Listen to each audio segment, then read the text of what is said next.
We live in a fantasy world now. Reality has been destroyed. This is the time that you really need to pay attention. The probabilities are overwhelmingly on gold's side. That is the best environment to see gold increase its value. Welcome to Palisades Gold Radio. I'm your host, Tom Bodrovics. Joining me today is Paul Belanger. He started the YouTube channel in 2013 called Belanger P to share some of his theories that he learned that were true, as well as to highlight the flaws in the theories that he found to be false. The channel was recently renamed Evidence-Based Wealth, and he retired at 50. Thanks for joining me today, Paul. Oh, thank you. It's an honor to be here, Tom. So why don't we start by getting a little bit of your background and, really go into a little bit about how you or what led you to start your channel, Paul? Okay. Well, I'm a chemical engineer by training. I got my undergraduate at Villanova University, and I earned a PhD at Lehigh University, and then I went on to work for an employer, in New Jersey for a little while. But as I started, I got very interested in investing because I realized that all of us are going to ultimately be responsible for our financial well-being. And so I did a deep dive, and I started out with value investing because it made the most sense to me. So works of Benjamin Graham, Warren Buffett, always, biographies of Warren Buffett. He doesn't write too much himself other than his annual investor meeting notes. And one thing that caught my attention in 1997 was that Buffett made a very large purchase of silver. And so my antennas went up, and I thought, oh, wow, this is really interesting. This is a big diversion for him. What does he know? And so I started studying silver. And I found a lot of things that were compelling about the message of investing in silver. So I started, accumulating silver. And this was during the initial portions of my working career as a chemical engineer. This got me more and more interested in monetary science. And so I studied avidly over the next decade to the point where I almost felt like I got another degree in economics, and one that really doesn't agree 100% with the mainstream world of finance. But I learned a lot of things that I thought were true, and so I launched my channel in 2013. So over the past decade, I've been putting out a lot of videos. I think there are a few hundred up on the site at this point. I very much enjoy having interactions with my subscribers in the conversation section. They learn from me, I learn from them. So I have a very good community on YouTube. Now, in the meantime, while producing those videos, I refined my approach to financial independence and built my financial independence, my golden tickets of sorts, to the point where I was ready to retire a couple of years ago. Now, it just so happens that a couple of years ago, the firm I was working for merged with another company. And so the politics got very bad. The level of bureaucracy got very bad, and people were treated very poorly. And so I decided just this year that this was going to be when I leave, mainstream corporate America, enjoy my financial independence, and earn a supplemental income producing information for others in written format. And so I launched Evidence-Based Wealth as a Patreon. Paul, I love, going through your channel, you provide a very analytical view on everything. Whatever subject you're breaking down, and really try to analyze it from every possible side and break it down just using, math, basically. And you really need to provide evidence for yourself, right? So one of the things I wanted to discuss with you today is whether you think we're on a type of gold standard of sorts. Yeah, it's a great question, Tom. And this is one of the things that I think sets my channel apart from many of the other gold and silver channels that are out there. And I think it's probably a message that might upset a lot of people, because I think a lot of people are invested in the fact that we don't have a gold standard. But in my view, there are the things that we're allowed to see and the things that we're really not permitted to see. And the things that we're not permitted to see, we can kind of piece them together from trails of evidence that are available out there. So let me just walk us through this real quick. Before 1934, we were on a gold standard. Actually, before 1873, we were actually on a silver standard, or a bimetallic standard. But the change in the Coinage Act put us on a strict gold standard. But anyway, in the early 1930s, we had the banking panic, and that resulted in FDR issuing an executive order which called in the gold, mostly from the Federal Reserve banks, and put it into Treasury custody. Now, when that happened, what happened was that the Federal Reserve banks were credited with what are called gold certificates. Now, these gold certificates are in fact liens on Treasury gold. And what I mean by a lien is similar to what you have, what the bank owns as a result of giving you a mortgage on your house. So if you don't pay your mortgage, the lien essentially says that the bank can, foreclose on your house. Now, the lien itself is not exercisable unless you are in default.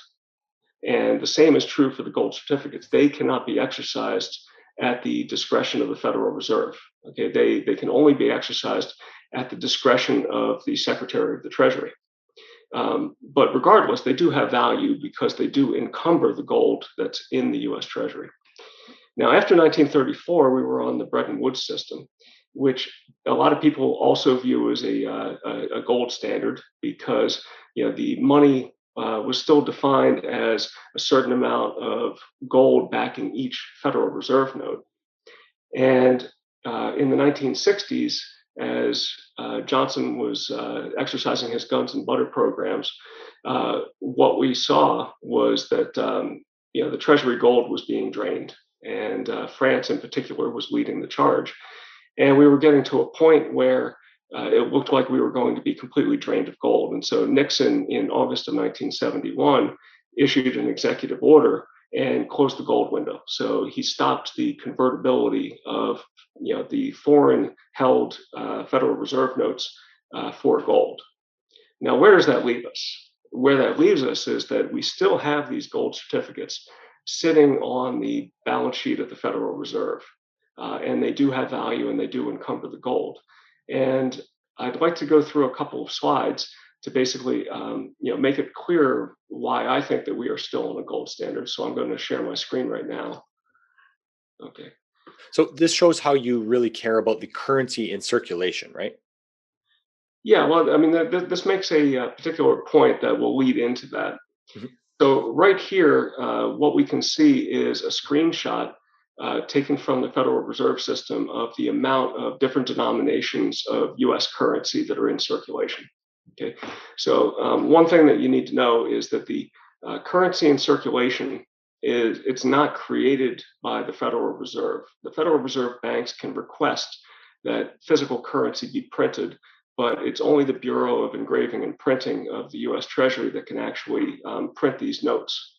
Okay, and the Federal Reserve needs to buy these notes from the Treasury out of accounts at the Federal Reserve. So it creates a liability on the Federal Reserve's balance sheet.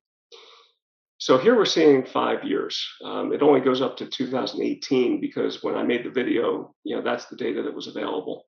And it shows $1 notes, $2 notes, 5, 10, 20, 50, and 100. And you can see the totals here. Back in 2014, there was about $1.3 trillion worth of physical notes in existence. In 2018, there was about close to $1.7 trillion of US notes in existence. This year, there's about $2.2 trillion worth of physical notes in existence. But one thing that you'll see, which is really interesting, is this column here that says $100. Now, how many times do you use a $100 bill to make transactions? Pretty rarely. Pretty rarely. Mm-hmm. Yeah, me too. I mean, I have used them in the past. I can count on one hand the number of times that I've actually either tendered or received a $100 note. Mm-hmm. But notice here, the amount of $100 notes that are in circulation compared to the total. This is a full 80% of the currency in circulation is $100 notes. So these actually don't move, right? I mean, they're not moving around. So the only conclusion that you can make is that 80% of the currency in circulation is being treated as a store of value. Now, why? It's got to be because people hold on to these, they hold on to them tightly. I know that Larry Summers back in, I think it was 2017, made the argument that we should do away with $100 notes because they're used in the drug trade. But I doubt that the drug lords would use $100 notes simply because they're very convenient. I mean, these things are a store of value. I'm convinced that they're spread all over Europe, they're spread all over Asia, they're spread all over Africa. These are being used as a store of value. So people know that they have worth, even though the Federal Reserve is constantly making new ones. Mhm. Now let's go to another piece of evidence that I found on the US Treasury website. If you do a search on what are Federal Reserve notes and how are they different from United States notes, you'll find this on the US Treasury's website. They put this out as a Q&A as part of a FAQ. I imagine if they start getting lots and lots of hits, they might take it down, but for now it's there. I'm going to read one paragraph here. And it says, Congress has specified that a Federal Reserve Bank must hold collateral equal in value to the Federal Reserve notes that the bank receives. And if you go to the H 4.1 report that the Federal Reserve publishes every week, you'll actually be able to see the gold certificates listed as collateral for these notes. So it says here the collateral is chiefly gold certificates and United States securities, in other words, Treasury bonds. This provides backing for the note issue. The idea was that if the Congress dissolved the Federal Reserve System, the United States would take over the notes, in other words, the liabilities. This would meet the requirements of Section 411, but the government would also take over the assets, which would be of equal value. Federal Reserve notes represent a first lien on all of the assets of the Federal Reserve banks and on collateral specifically held against them. So the first thing that should draw your attention is this mention of dissolving the Federal Reserve. So, do you think that the Treasury would make such a statement lightly? Absolutely not lightly, but I assume that there's probably parts of this that are maybe archaic, right? And not necessarily updated for how Yeah, they to reflect how they want the system to run. yeah. It could very well be archaic, Mhm. but this is a modern acknowledgement that it is a possibility, right? Absolutely. Mhm. Okay, so it's always possible that if the Federal Reserve gets into a lot of trouble, the government could take them over. All right, and so if they do take them over, what's going to happen? Well, they take over all the assets and all of the liabilities. Now, if most of the assets of the Federal Reserve are Treasury securities that back the liabilities, if the U.S. Treasury takes over the Federal Reserve, those treasury notes, in a sense, they essentially vaporize. You cannot have an asset that's your own liability. So what does that leave? Well, it essentially leaves the gold certificates. So the the Federal Reserve notes being one of the only liabilities of the Federal Reserve that is not treasury securities, that those are the liabilities. The only asset really that's not the treasury securities is the gold certificates. So essentially, the US Treasury would take over the gold certificates, Mhm. right? And what would be the liability against them, according to the Treasury, is the physical Federal Reserve notes, right? So one can only conclude from this that if there really was a crisis of confidence in the currency, and the Treasury had no option other than to take over the Federal Reserve as a result of Congress dissolving the Federal Reserve, you can conclude that the value of those physical Federal Reserve notes would be 1 to 1 with the value of the gold held by the Treasury. Okay, so let's take a look at another chart that I like to show my viewers, and that is the ratio of currency in circulation to the marked to market value of the gold held by the Treasury. Now, the Treasury actually holds on its books gold valued at $42.22 per ounce. That's the statutory value of gold, but that's not its market value. So the market value is whatever the current spot price is, right? And the European Central Bank has taken a different approach to this than the Treasury. the European Central Bank periodically will mark to market the gold that's on its balance sheet. Let's take a look at this chart here for a minute. It starts in Paul, the year. Yeah. sorry, before we continue, do you know why that is that the US only values it at $42 still? Well, that would require some speculation on my part. Okay. I believe one of the reasons is that if it were to revalue the gold, it would really call attention to the fact that gold is important. Mhm. Right. Now, I mean, the European Central Bank has had these periodic central bank gold agreements where they acknowledge that gold is important to the financial system, but the U.S. really doesn't do that. I think part of the reason is that the U.S. has the luxury of issuing the world's reserve currency, and if it were to all of a sudden start talking about how important gold was, it would call that into question. Mhm.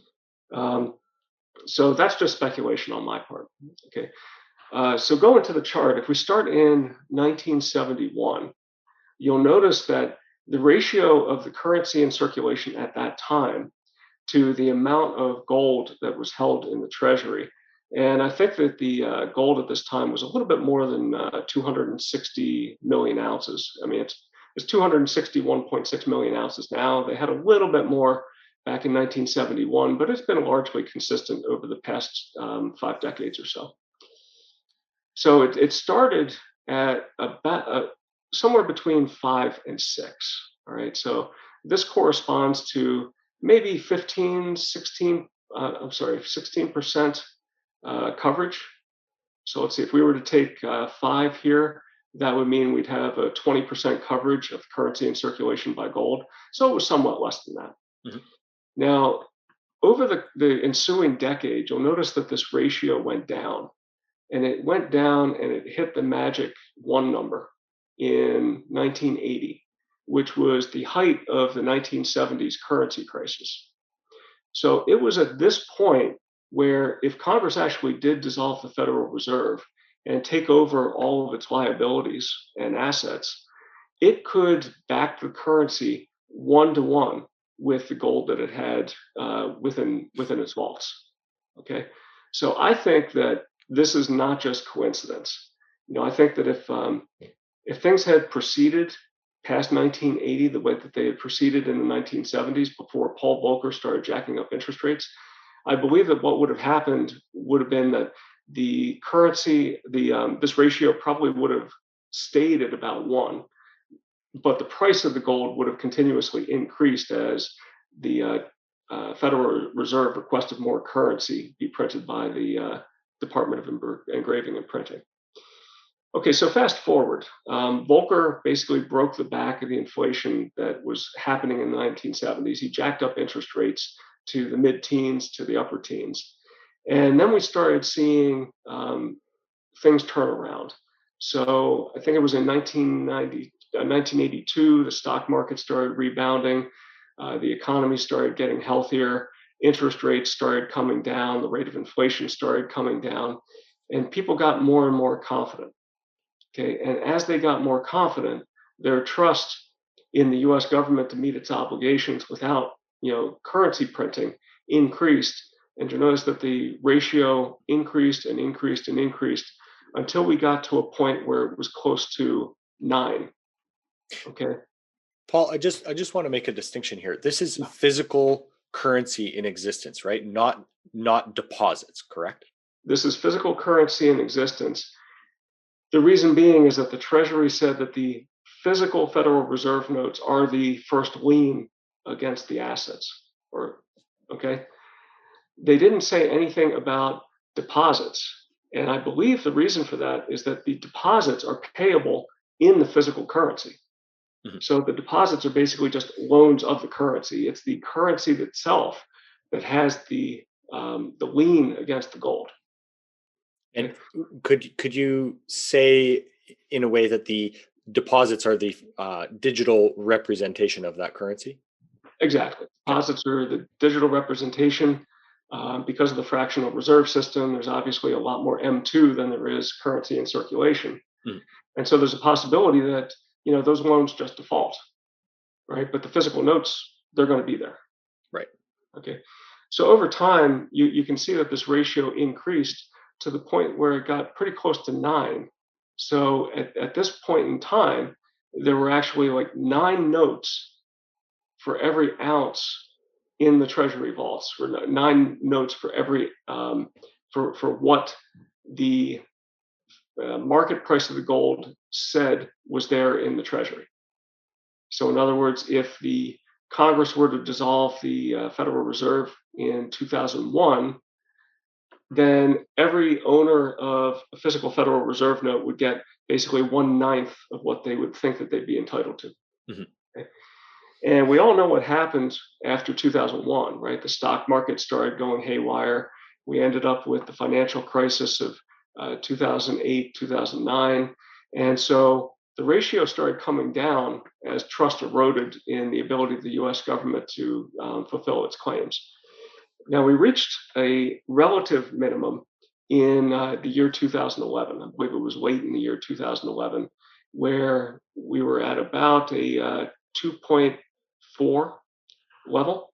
Mhm. Okay. And then things started getting a little bit better and trust resumed a little bit. And right now we're hovering at a point of about 4.4. Okay. So right now, if Congress were to dissolve the Federal Reserve and take over, all of its liabilities and all of its assets, it would have to basically devalue the currency by a little bit more than a factor of 4 in order to go on to a strict gold standard. Okay.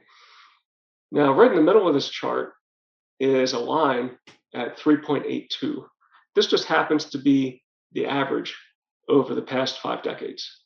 And this can be used as a way to value the physical Federal Reserve notes. Now, I don't say value gold because personally I think gold is the standard and it's the notes that are changing in value rather than vice versa. But we're always taught to look at the gold price. But you turn it on its head, you can derive the gold price from this, right? So right now we're just a little bit over equilibrium, and so as things are going right now, confidence is a little bit higher than it has been on the average, and so the equilibrium value would have gold priced at a point that's maybe 25% higher than it is right now. Okay, that would bring it to $2,200 per ounce. However, if confidence is completely lost, I mean, if the Federal Reserve continues to request that the Treasury Bureau of Engraving and Printing print these notes, then as it stands right now, the price of gold would have to go to $8,350 per ounce in order to enable full backing of the currency. That gets a lot of people excited. People are a little bit less excited about $2,200 per ounce. But one thing that I'd like to point out is that over the past year, and this is after they said that the main consequences of the pandemic were largely behind us, physical currency in circulation has increased by 11%. And as long as that continues, the equilibrium price of gold is going to go up by the relative amount that the currency in circulation is increasing. And at the moment, it's increasing by 11% per year. So when I look at this, I advise people, I say, the price of gold is highly volatile, but take a look at bonds. I mean, you could buy a bond for 1 or 2% nominal interest rates in a time when 11% more currency is being printed every year. So in my mind, I'd rather take the gamble on owning the gold and dealing with the fluctuation in its price than in holding bonds and risking devaluation. Absolutely, and you have so many videos on your channel, Paul, that really highlight the importance of gold. Is there anything else you want to go through on this one? Any other slides before we move on? No, not on this topic, unless you have any other questions. Nope, that's it. You kind of covered that in let's say what that convertibility would be if we wanted to convert those notes to gold. So obviously that would make the price of gold either way be valued much higher, right? I believe so. Mhm. So you, unless currency, I mean, unless confidence continues to increase in the U.S., in Mhm. which case the price of gold could go down. But I kind of doubt that. And these spikes, the low points, sorry, on the chart are also associated with high points in the gold price, right? Correct. Yeah. So you've created another video that highlights the importance of owning gold by creating a probability game of sorts. So what does this game highlight for us? Okay, I produced a video a while back. I think it was in 2014 called "Probability Blindness in a World of Red and Green," and uh, basically what it discusses is the fact that we really don't have a good appreciation for the rare event, right? Most people learn by watching history and seeing what happens in front of them. And they put together these mental models for what they think should happen. And this is one of the reasons that's usually given for not owning gold, because most people see gold as a fallow asset, not producing an income like stocks and bonds. And because stocks and bonds have performed so well over time, they say, well, why not just own the stocks and bonds? If everything goes to hell, you're not going to want to have the gold anyway. It's not going to be any good to you, right?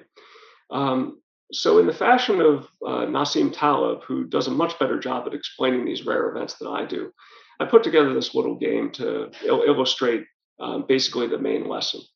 So let's play that game now. Okay, I'm going to put a vat of marbles in front of you.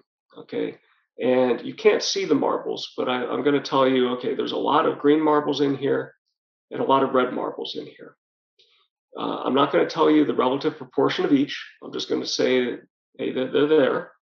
And you have a starting score of 100. So let's call that $100, right? Now, if I pull a green marble out of the vat and you're playing, your wealth is going to increase by a certain amount.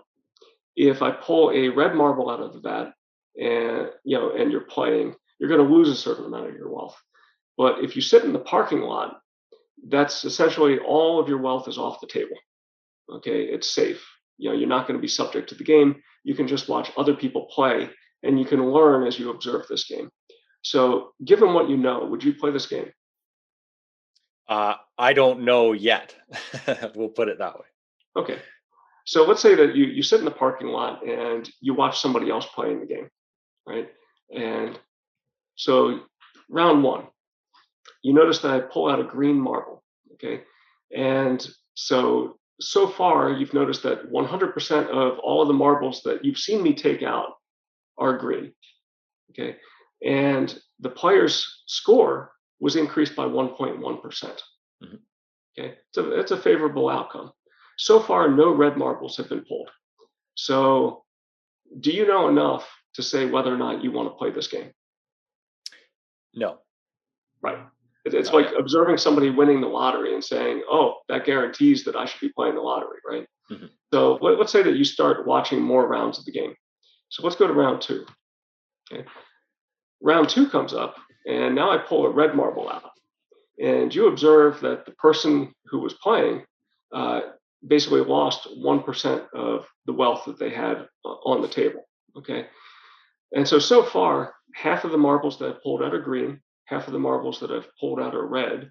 And the only thing that you really know for sure is that when a green marble is pulled out, wealth goes up 1.1%. When a red marble is pulled out, wealth goes down by 1%. But you still don't know the relative proportion of green and red marbles in that vat. So, given what you know now, do you play? Sample size still isn't big enough. Sample size still isn't big enough. Let's let you play some more rounds. So I'm going to fast forward here to 10 rounds. So you watch 10 rounds. So out of 10 rounds, 6 green marbles have been pulled, 4 red marbles have been pulled. So each time a green marble was pulled, the wealth increased by 1.1%. Each time the red was pulled, it decreased by 1%. And you see that 60% of the marbles were green, 40% were red. And the total cumulative result is that the person who was staking their fortune on this game is now up to 102.6. So far it's worked out for the person. Um, Again, I'd ask you, do you want to play? I'm definitely leaning towards it, but I'd still like a bigger sample size. Okay, let's go to 100 rounds then. Let's see what happens after 100 rounds. You're a very patient guy. You're willing to watch as 100 rounds are played, and you're keeping your strict tallies each time of what happens. I'm not a good gambler, Paul, so this is maybe biased against it. Okay. Now notice, this again is a random game. So the count of green marbles has now gone from 60 to 74. So it looks like the odds are actually better than what the past rounds would have indicated that they were. Mhm. So there were 74 green marbles, 26 red marbles. And now the person who played, his score is now 173 versus your 100. So anybody, I think, waiting in the parking lot is going to feel their patience starting to be tested, right? I mean, this game is looking really good. The person who's playing it is obviously increasing their wealth. And so at some point, you're going to feel pressured. You're going to want to play because you're watching everybody else get rich. Meanwhile, you're sitting in the parking lot and everybody who's playing is making fun of you for, being off in the parking lot fondling your gold, right? Yeah.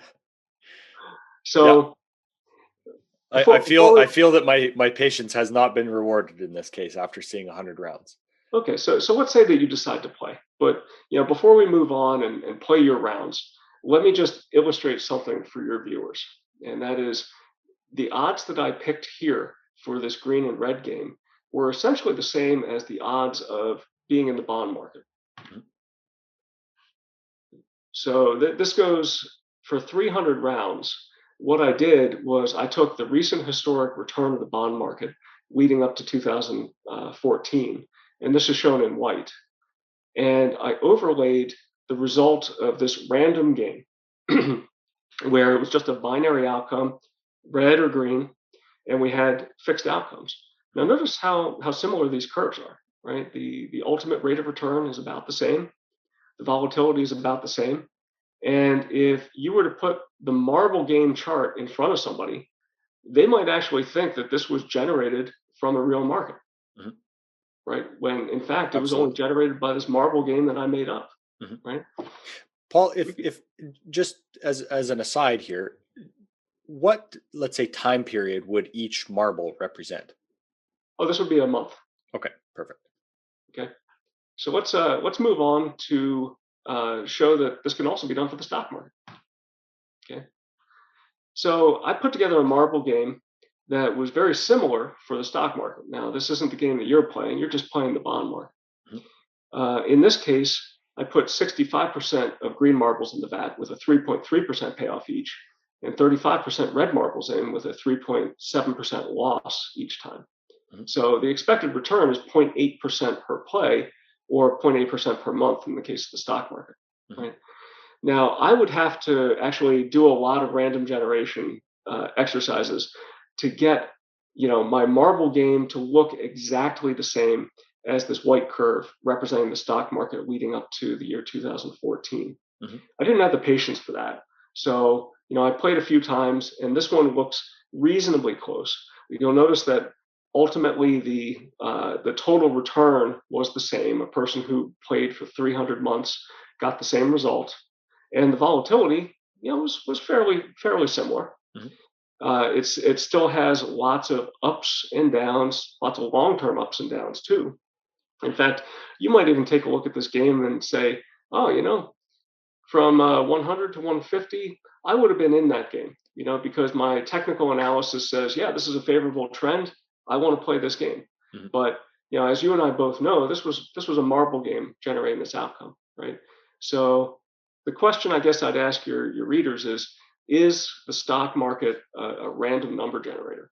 I kind of think that, yeah, there's a lot of fundamentals to it, but in a sense, because everybody's competitively bidding for these assets, prices for the most part reflect most of what people know.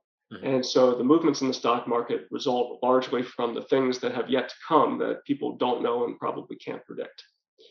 So with that said, let's move on and play some games, some marble games here. So let's say that you decide that you're going to sit down and you're going to play this marble game for 1,000 rounds. Here's what happens. Okay, you pull out 752. I pull out 752 green marbles and 248 red marbles. So that's very close to the 75% green marbles that you could have inferred might have been in that vat from the 100 round game. Each time you gain 1.1%. When a green marble is pulled, each time a red marble is pulled, you lose 1%. And so, you're playing and your score has gone from 100, which is what everyone in the parking lot is experiencing, to 30,931. And you're feeling pretty smart. And everyone in the parking lot is feeling pretty dumb, right? So, do you push your luck? Do you want to play again? Yeah, I mean, the odds are in Of your favor, course. right? Absolutely. After 1,000 rounds, I feel pretty confident. Absolutely. Okay. So, these are the odds according to what you've observed so far. And then I pull out a black marble, and you're sitting there scratching your head like, what the heck? What's that? I haven't seen that before. I've been playing this for 1,000 rounds. I've been watching other people play for 100 rounds, and nobody said that there was a black marble in there. And that's right. I never said that there was a black marble in there. You deduced the odds of the game simply from what you were able to observe. Same goes for the bond market and the stock market, right? So I pull out this black marble and I start erasing your score. And you look at this in horror as I do this, and I change your score to 0. And then I pick somebody in the parking lot and I go off and I give them your score. So now the person who was in the parking lot, who had a score of 100, who was feeling pretty dumb and getting made fun of for sitting there fondling their safe assets, now has 30,931. And what this illustrates is there are catastrophes that happen periodically in the financial system. And we need to admit that those can happen. Now, nobody's going to be able to predict ahead of time when they will happen, right? But a lot of rich families know that there's a black marble in that vault. And Mhm. that's one of the reasons why they own choice land, art, right? Fine furniture, and gold. Because when the absolute catastrophes have happened, the gold, fine art, fine land, and furniture and other antiques have carried the wealth of those wealthy families through the catastrophe over to the other side and allowed them to actually build wealth by buying the assets that everyone else is selling on the fire sale. Now, you and I, we can't own most of the assets that the wealthy own. I mean, we can't afford the same kind of art. We can't afford the same kind of furniture or antiques. The type of land that they own is inaccessible to us. Can we own a castle? No, absolutely not. Gold is one of the only things that we can own that's of the same quality as what the rich families own to preserve their wealth. And it's perfect because we can own it in small quantities. You can't buy a Mona Lisa with what you have in your pocket, but you can probably go out and buy an ounce of gold, and it will be exactly the same quality as what the rich own. And another thing to know is that when you buy in small quantities, you're not moving the market. When these rich families and governments buy gold, they buy it in such quantities that it's going to get noticed and it's going to move prices. Mhm. Now, this is something that the Saudis actually knew because back in the 1970s, remember that currency crisis I was talking about? Well, one of the reasons why it happened was because the OPEC nations lost faith in the US government and they started taking the currency that was flowing into them from their sales of oil and trying to bid for gold directly, which is one of the reasons why gold skyrocketed in the late 1970s. You just cannot bid for gold in size, Mhm. which is why a lot of them right now are buying gold through the futures market. But this game illustrates the nature of financial catastrophe. It only happens once in a very long time. You're not going to see it coming. You have to insure yourself for it. So after doing all of this analysis, Paul, and now we understand, let's say, the importance of protecting against this black marble or black swan, you've also transferred this into the real world by taking the time to analyze the optimal blend of portfolios and how to spend your, let's say, your retirement at a sustainable pace, right? hmm that's right. The other lesson that I would like to say about this is, you know, um, you probably don't want to be 100% metals Mhm. unless you have a strong conviction that the metals prices are absolutely going to explode and you're going to be willing to live with yourself if they don't. Okay. Um, you can do fairly well owning just a little bit of gold. Remember that 4 to 5 to 1 ratio that I was talking about at the beginning of this interview? Mhm. Well, think about that. If there's an absolute financial catastrophe, if you hold 20 to 25% of your wealth in gold, that'll keep you whole. Mhm. Meanwhile, you can take the rest of your assets and play this marble game, whether it's the stock market or the bond market. You can achieve a cash flow that can help you retire early and live off of the income that you generate. Meanwhile, you're protecting yourself against that black marble being pulled. Mhm. So let me move on to another slide that I have here that discusses um, why I believe that there is a really good mix of gold and stocks that you could adopt. So, many decades ago, Bill Bengen did a study on safe withdrawal rates. And, he took a look, I believe he was looking at a 50-50 stock and bond allocation. And what he concluded was that for a 30-year time horizon, you would have a better than 90% chance of surviving a 30-year retirement if you withdrew from that only 4% to start and gradually adjusted it for cost of living going forward.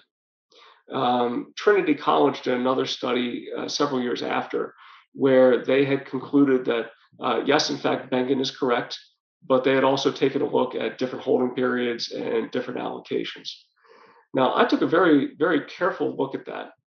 And one thing that I found was that you could do pretty well, assuming a random walk, if you mixed gold and stocks and compare it to the stock bond allocation. So this is basically several decades worth of data. You'll see this blue curve right here represents the failure rate if you start withdrawing a certain amount from your portfolio each year for 30 years. And you'll notice that for 4% withdrawal rates, you're somewhere between a 4 and 5% failure rate, meaning that you would run out of money before you reach the end of that 35-year time horizon. Mhm. Now, if you take a look at a couple, allocations that consist of gold and stock, one thing that you'll notice is that they're pretty much right on top of the stock and bond allocation. Now, this is a good outcome, but unfortunately, it's flawed. And the reason why it's flawed is that what Bengen did was, and what Trinity also did, was they assumed that we had a bunch of independent 30-year time windows from, I believe he used 1928 through the present. I could be wrong on that starting year. So where I think Bengen and Trinity got it wrong was they had a number of decades worth of data, but only a few independent 30-year time windows. Okay, so they were essentially playing the marble game 2 or 3 times and making conclusions based upon that. Now, I think a lot of other researchers recognize the hole in their logic. And so what they do is they kind of patch the hole with something called Monte Carlo analysis. So they take a look at yearly return data and they assume that the volatility of that data and the average return will persist into the future. And they do what's called a random walk, where what that means is that future outcomes are not dependent upon past outcomes. Okay, so you remember that marble game that we played? Mhm. That was the same thing. Future outcomes were not dependent upon past outcomes.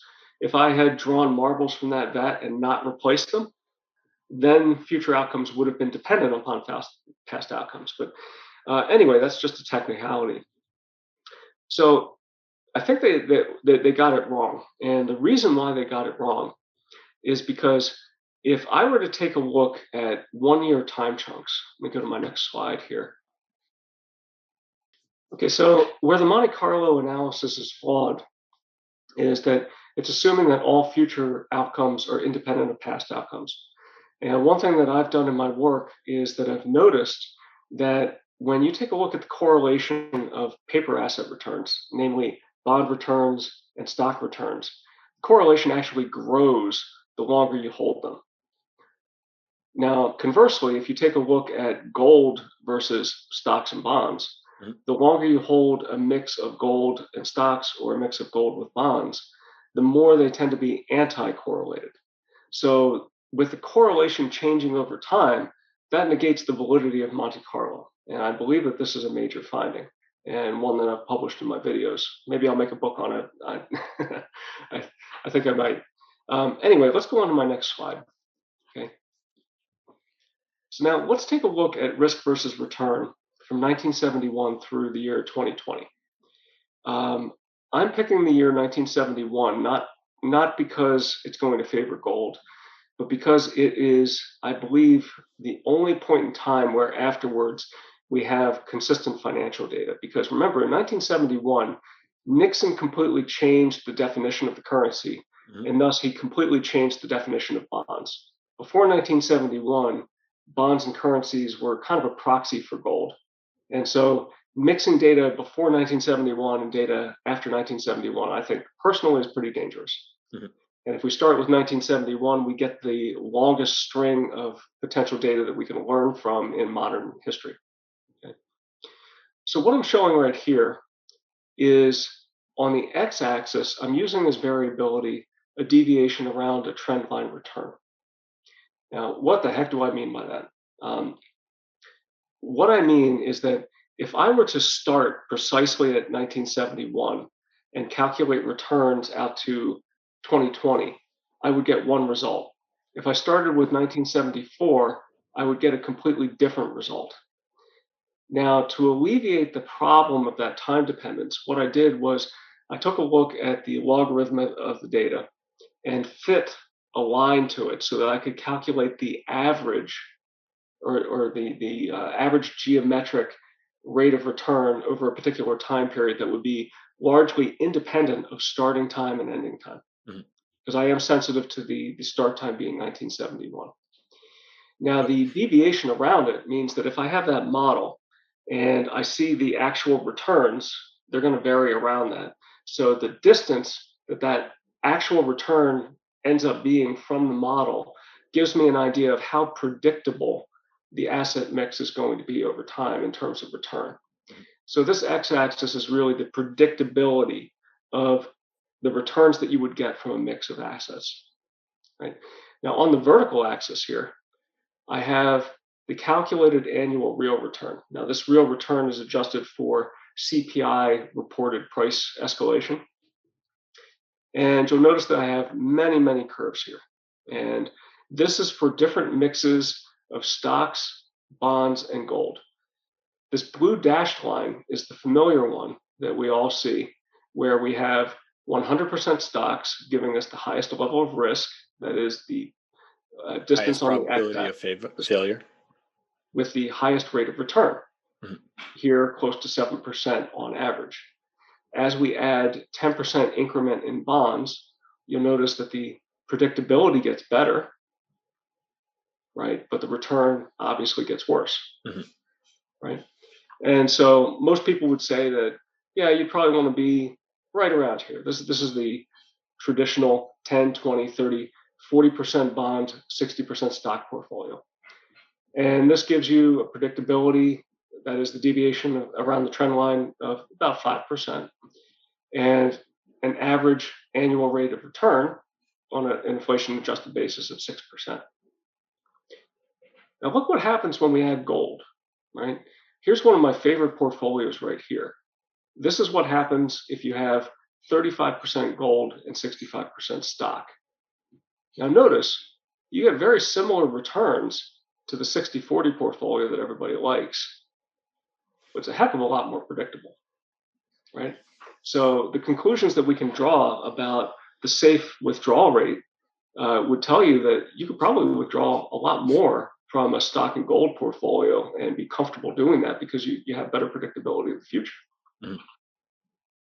So, Paul, when we're looking at the 65% stock allocation in that, that model, are we just looking at, let's say, holding a couple index funds or what are you considering stock in that case?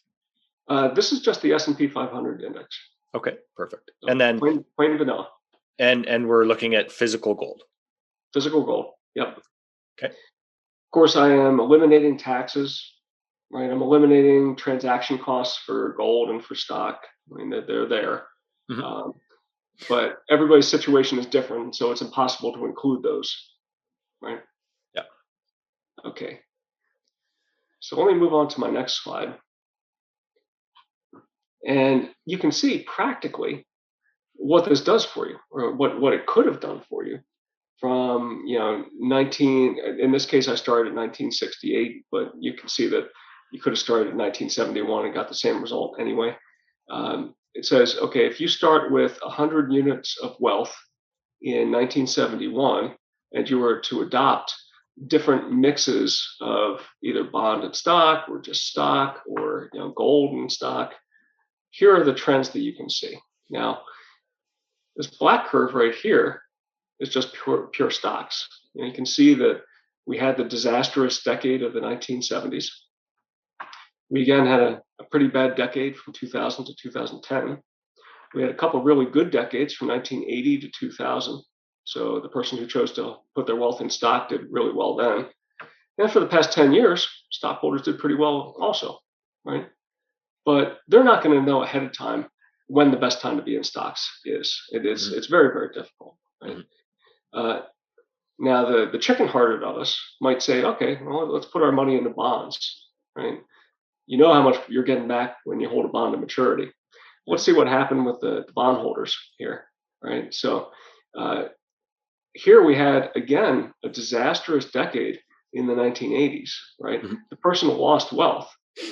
Now, most bondholders would say, no, that's ridiculous. I held to maturity each time. My wealth is going to go up. But you're getting dollars back, right? You're getting these physical Federal Reserve notes that the Bureau of Engraving and Printing is creating all the time. And so your wealth is actually going down because prices are going up. So you had a disastrous decade in the 1970s. Again, you had a pretty good couple decades from 1980 through 2000 as interest rates went down. And then, your rates of return started to decrease and decrease as interest rates went down.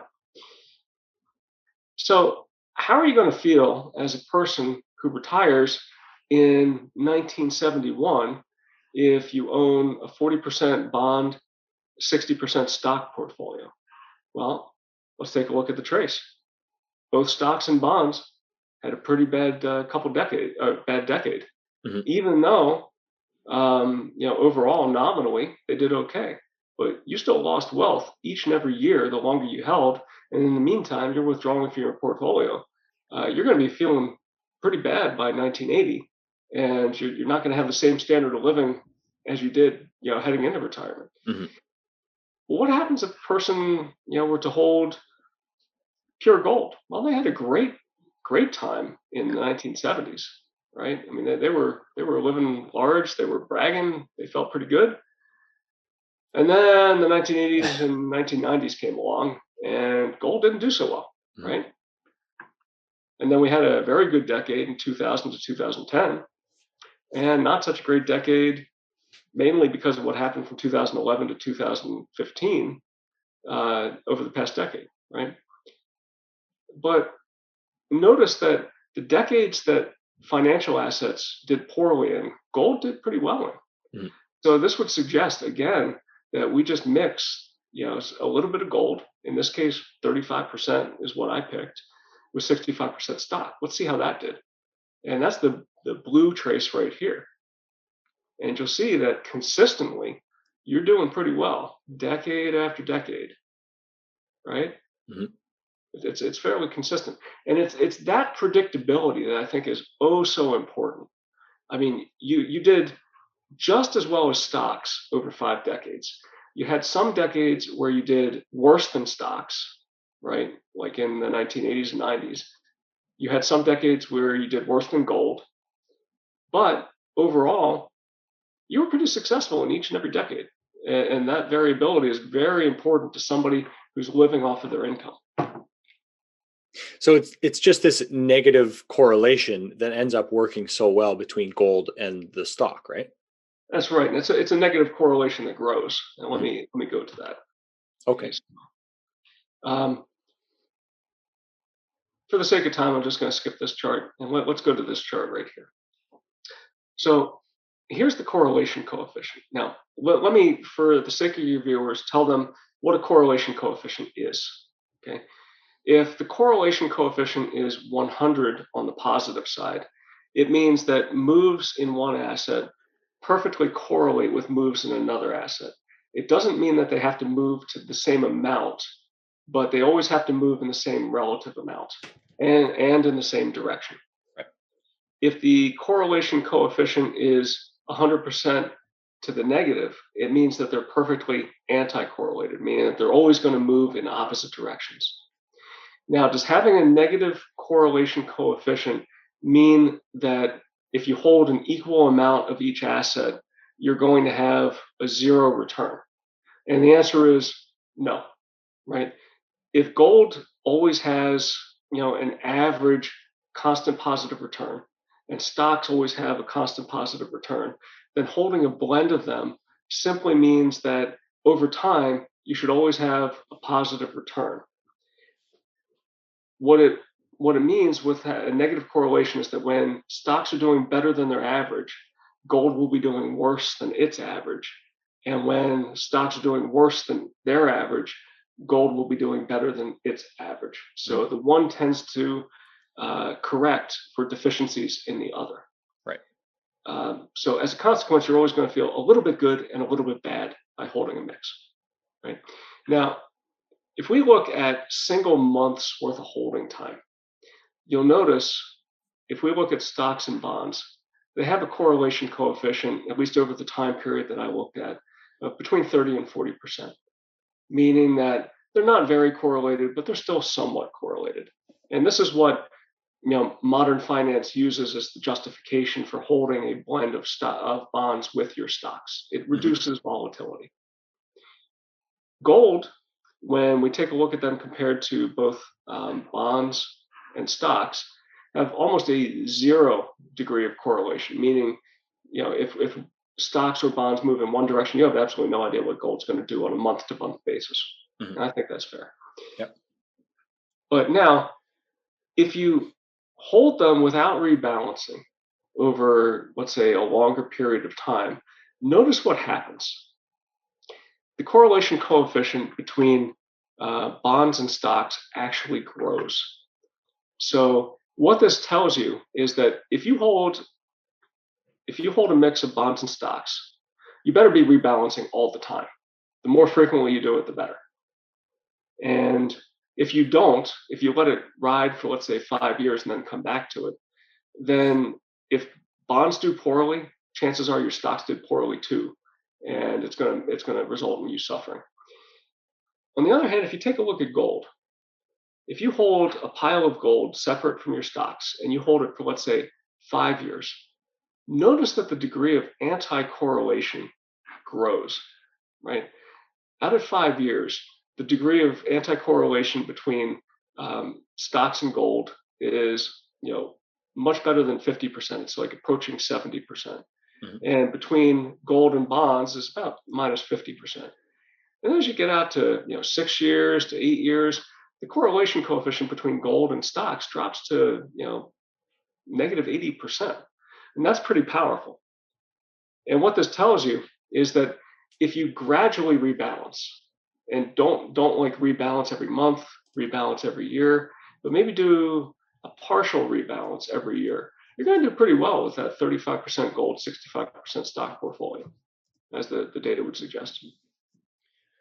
So, Paul, as we think about, let's say, the stock side of this equation, do you think if you set up some rules to really put this into the real world application, if you set up a rule, let's say that if you lost 8% of your portfolio on the stock side, to sell that and then buy back in, let's say when it has leveled off or started to pick back up, have you put any thought towards having in a way a trailing stop like that to protect some of that capital?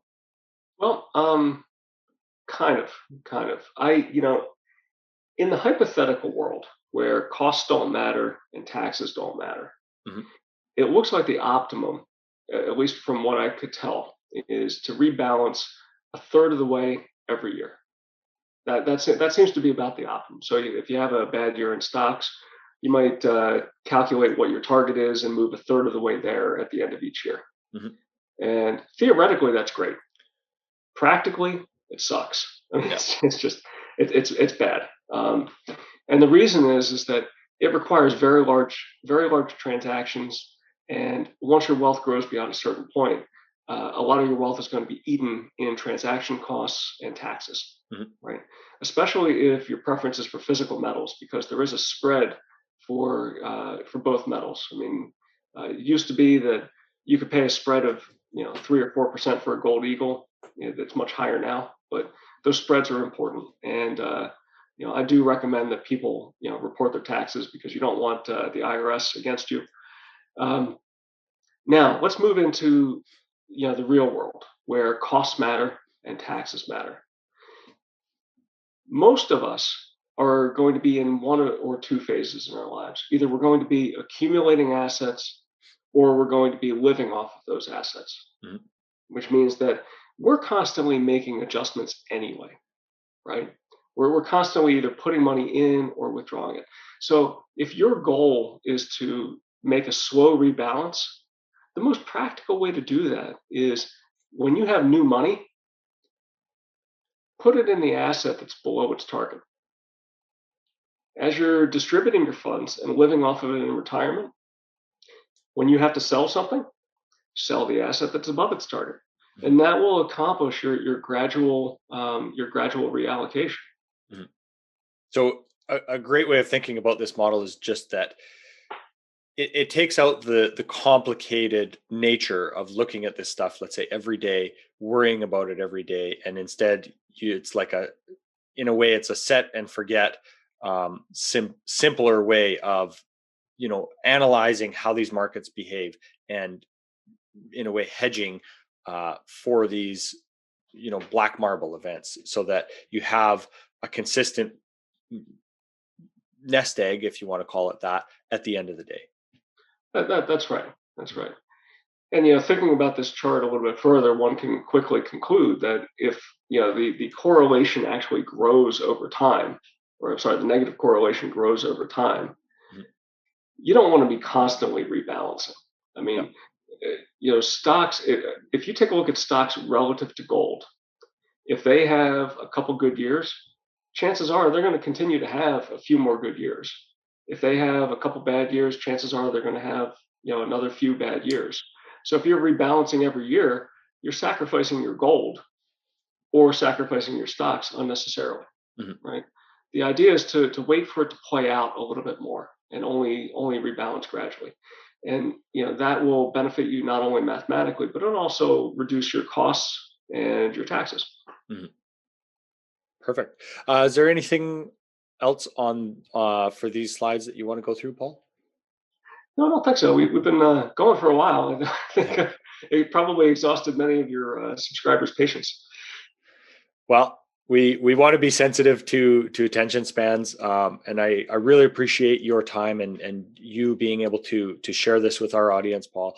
It's really great to be able to look at the data in this way, that you really take the time to go through and figure out how all of this stuff works. There's many more videos on your YouTube channel that are excellent. One I wanted to maybe we can make another time to go through is the inflation adjusted price of gold right now, things like that.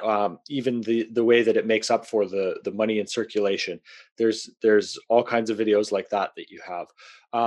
Why don't you tell our viewers what change you've recently made to your channel, so that they can get an idea of where you're heading? Okay, sure, sure. Okay, well, first of all, I changed the name. I changed it from Belang P to Evidence-Based Wealth, and I did that because a lot of people were recommending that I do it because Belang P is kind of obscure, and it is an obscure channel. Right now, I have 18,000 and 19,000 subscribers, so it's not a lot. Um, but I tell you, the quality of the people that subscribe are great. So that was one change. The other change that I made was I have some time now available to me to do a better job of conveying the information that I'd like to convey. Um, Videos are an imperfect form of doing that. I mean, some people learn very well from videos, but I bet a lot of people, who are watching are going to need to go through, this video itself several times if they really want to understand what's being presented. And Mm. such is the case with a lot of the videos that I've put out. I've had subscribers tell me they've had to go back and watch something 4 or 5 times to really get it, and even then they didn't truly understand it. So what I've been wanting to do was go to a written format where I put out reports and also have some discussions with people interactively. And so, um, this is going to require quite a bit of time on my part. So I decided to open a Patreon account. Mhm. And the reason why I did that is that I'm not looking to generate a lot of income. I'm looking to generate only enough to compensate me for the time that I'm putting in, so that I can avoid spending my time doing other things to supplement my income, like teach chemical engineering or whatnot. But the other thing that Patreon does is, it will help to fund some of the research that's necessary to put together the videos that I put out on YouTube. So I plan on continuing to put those out because I really do think that it's a valuable service to provide to people to give them insight into the financial world and some guidance into things that they can do personally to build and protect their wealth. And Mhm. I'd rather not take that away from the people that can't afford to pay for such a service. So it seems like doing a Patreon is a good way to achieve all the goals that I have. I also started writing a book, a couple chapters into it, and I anticipate being able to publish by the end of this year. And the book is going to contain, a lot of the things that I've discovered and refined over the past, let's say 10 years worth of work. Excellent, Paul. So, where can we find your Patreon and any of your socials? Let's say your channel and your socials. Okay, well, anybody who's interested in the video sections can go to my YouTube channel. So if you search on YouTube for BELANGP, you'll find it. Mhm. If you search for evidence-based wealth, you also find it. Unfortunately, you also find several hundred videos, so it may be tough to figure out where to start. I'll have to try to figure out a way to, put together a catalog of the most important videos at some point soon. But I think you'll probably enjoy each one of them if you give them a chance. Those who are interested in the Patreon can find me at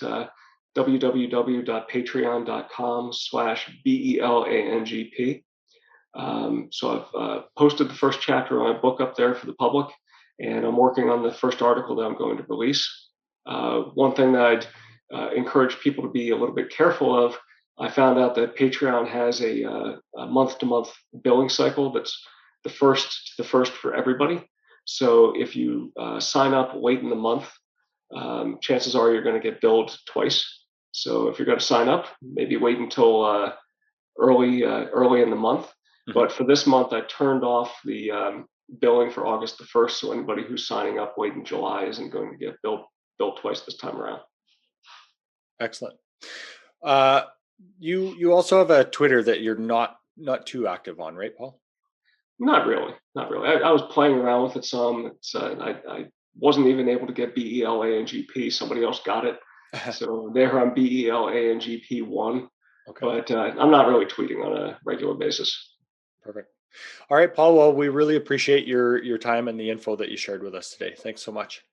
Well, thanks, Tom. It was a pleasure. A lot of fun. This podcast is for general informational purposes only.